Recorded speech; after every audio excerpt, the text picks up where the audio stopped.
He thought he was just another forgotten street kid. She thought her world had ended forever.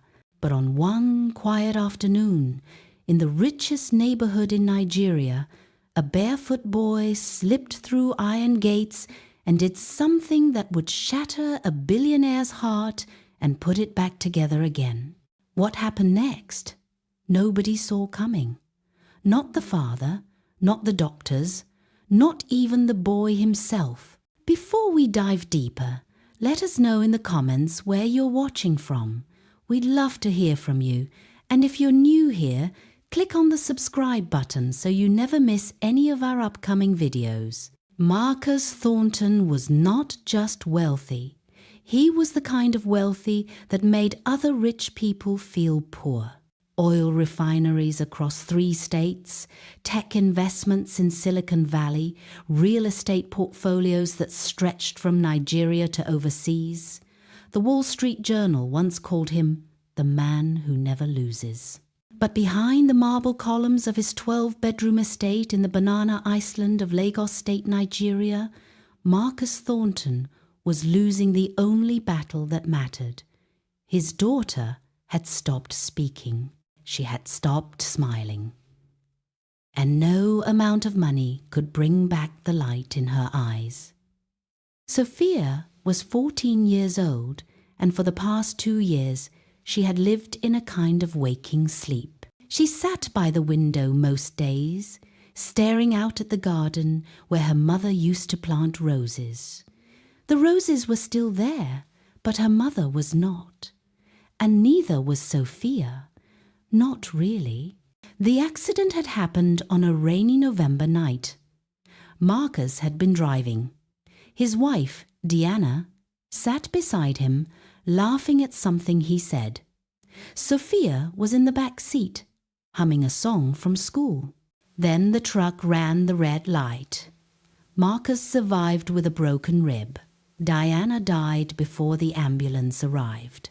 And Sophia, trapped in the twisted metal for 40 minutes, woke up in a hospital bed, unable to move her legs.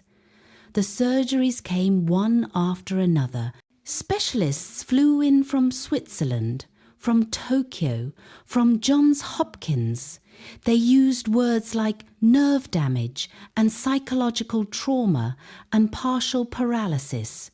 They said she might walk again. They might not. But what none of them could explain was why she had stopped talking altogether. Marcus tried everything. He brought in therapists, art teachers, music instructors. He redecorated her room 3 times, thinking maybe a change of scenery would help. He even bought her a puppy, a golden retriever she named Bella. She would pet the dog sometimes, but she never spoke to it, never spoke to anyone. The mansion, despite its size and luxury, felt like a tomb. The staff moved quietly through the halls, speaking in whispers as if afraid to disturb the grief that had settled into the walls.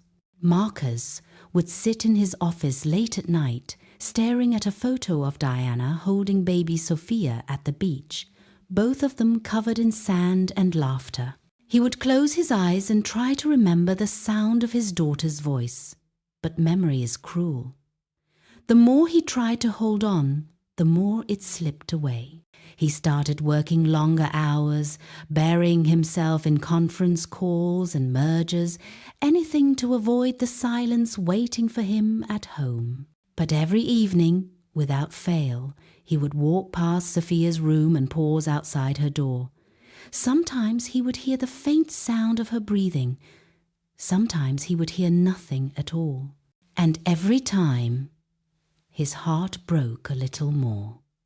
What would you do if you watched someone you love slip away day by day and nothing you tried could bring them back? How long could you keep hoping before the hope itself became too painful to bear? Meanwhile, on the other side of the city, in a neighborhood where the street lights flickered and the sidewalks were cracked, A 13-year-old boy named Ade was trying to survive. People on the streets sometimes called him lucky, though he never understood why. Ade had no parents, no home, no last name that he knew of. He had lived on the streets for as long as he could remember, bouncing between shelters, sleeping under highway overpasses, and dancing for spare change at busy intersections. He was small for his age, with dark, curly hair that stuck up in every direction and a smile that seemed too big for his thin face. He wore the same pair of sneakers until the soles fell off, then walked barefoot because he had no other choice. But Ade had one gift that kept him alive. He could dance. Not the kind of rehearsed, polished dancing you see on television. His was raw, spontaneous, full of flips and spins and goofy moves that made people stop and stare. He would dance outside grocery stores, at bus stops, in front of fancy restaurants. Most people ignored him. Some tossed him $1. A few smiled. And that smile, even from a stranger, was enough to keep him going. Because Ade understood something that most people spent their whole lives trying to learn. Joy was not something you waited for. It was something you created, even in the dirt, even in the hunger, even in the loneliness. He made people laugh because it was the only power he had. At night, when the city grew cold and the crowds disappeared, Ade would curl up in a cardboard box behind a Chinese restaurant, listening to the sounds of families eating inside. He would imagine what it felt like to belong somewhere, to have someone waiting for you at the end of the day. But morning always came, and with it, the need to keep moving, keep dancing, keep surviving. One afternoon in early September, Ade was wandering through a neighborhood he had never been to before.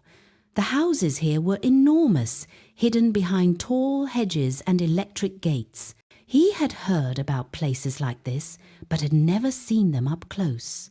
He walked along the sidewalk, peeking through gaps in the fences, amazed at the size of the lawns, the fountains, the luxury cars parked in circular driveways. Then he saw her, through the black iron bars of a gate, sitting in a wheelchair on a stone patio, was a girl about his age. She was staring at nothing, her hands folded in her lap, her face blank. Something about her made him stop. Maybe it was the way she sat so still, like a statue. Maybe it was the sadness that seemed to pour off her like heat. Or maybe it was because, for the first time in his life, Ade saw someone who looked as lonely as he felt. He stood there for a long time, just watching. Then, without thinking, he squeezed through a gap in the hedge and slipped into the garden. His heart was pounding. He knew he shouldn't be there. He knew he could get in trouble, but something pulled him forward, something he couldn't explain. He walked quietly across the grass until he was standing about 10 feet away from her. She didn't notice him at first. Then, slowly, she turned her head. Their eyes met. For a moment, neither of them moved. Then Ade did the only thing he knew how to do. He started to dance. It was not graceful. It was not smooth. He stumbled on a loose stone, waved his arms too wildly, and almost tripped over his own feet. But he kept going, adding in a silly spin, a robot move, a freeze-frame pose like he had seen in an old music video. And then something incredible happened. The corner of Sophia's mouth twitched. It was barely noticeable, just the tiniest curve of her lips. But it was there. And then she smiled. Not a big smile, not a laugh, but a real, genuine smile. Ade's heart soared. He spun around, did a cartwheel, and landed in a heap on the grass. This time, Sophia laughed.